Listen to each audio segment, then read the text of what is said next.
establish the state of Israel. They're not getting too deep into this, but if you want to understand the Nakba, I would say Deir Yassin is like one of the most horrifying massacres that there are still survivors from on both sides, both the Zionist brigades and also the Palestinians that escaped, that have recounted the horrifying experiences like brutal rapes, people getting thrown in wells, people getting thrown in ovens, and things of that nature. And the brutality of Deir Yassin basically caused this massive effect through word of mouth in every single Palestinian village from the river to the sea, that made it easier for the Zionist brigades to then turn around and forcibly expel people from other villages. And the number in the Nakba was, of course, 700,000 Palestinians who left with their home keys and the deeds of their houses in their fucking pockets, thinking that they would be able to return, which they were never able to. This is a major point of contention. It was such a tragedy. Deir Yassin was a lovely village. The events at Deir Yassin would haunt relations between Jews and Arabs for years to come. Deir Yassin had stayed out of the fighting. It was not on the Haganah's list of hostile villages.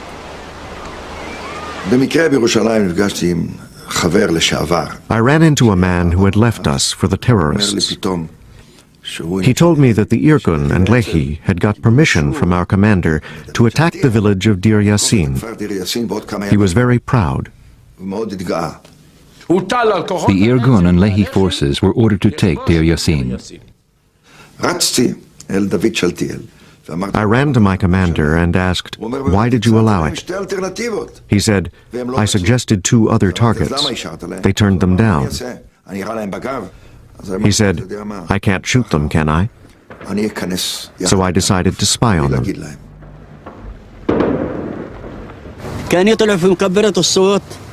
Their loudspeakers blared out, "Lay down your arms. Run for your lives." Then I heard our machine gun. I was kneeling down like this. When I looked up, I saw the village ablaze. Their attack lit up the whole village.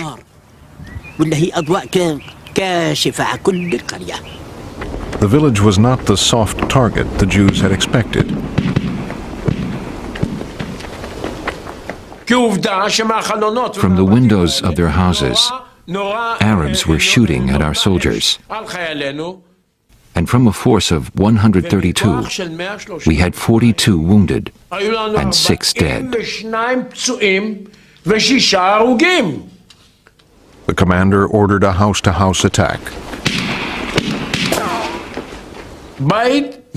So I gave the order, before entering a house, throw a couple of grenades inside. They threw a grenade into one house. 28 were killed.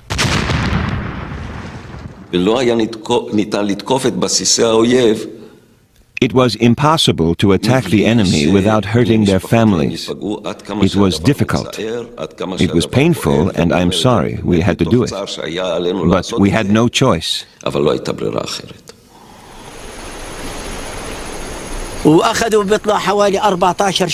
After the battle, they took 14 prisoners. They lined them up by the quarry and mowed them down. They threw their bodies in the quarry. That's what happened.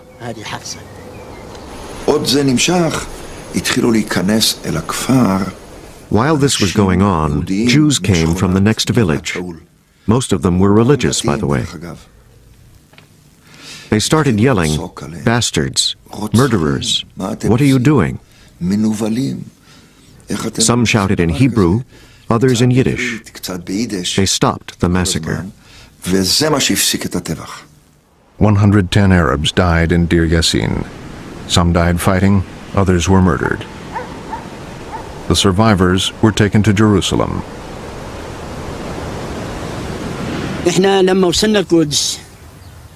We gathered in Jerusalem at the Hebron gate. We checked who was missing and who had survived. Then the Palestinian leaders arrived, including Dr. Khalidi.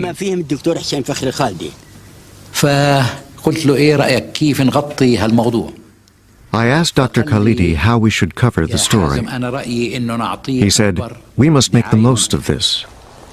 So he wrote a press release stating that at Deir Yassin, children were murdered, pregnant women were raped, all sorts of atrocities.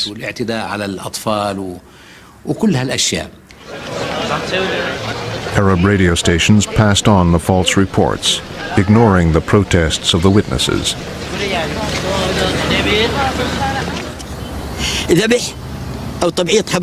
We said there was no rape.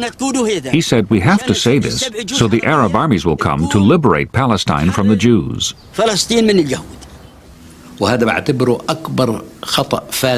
This was our biggest mistake. We did not realize how our people would react. As soon as they heard that women had been raped at Deir Yassin, Palestinians fled in terror.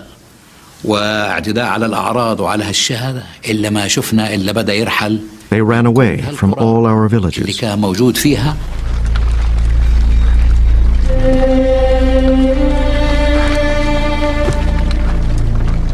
In the next few months, over half the Arab population, 750,000 people, fled their homes in Palestine. Israel never allowed them back.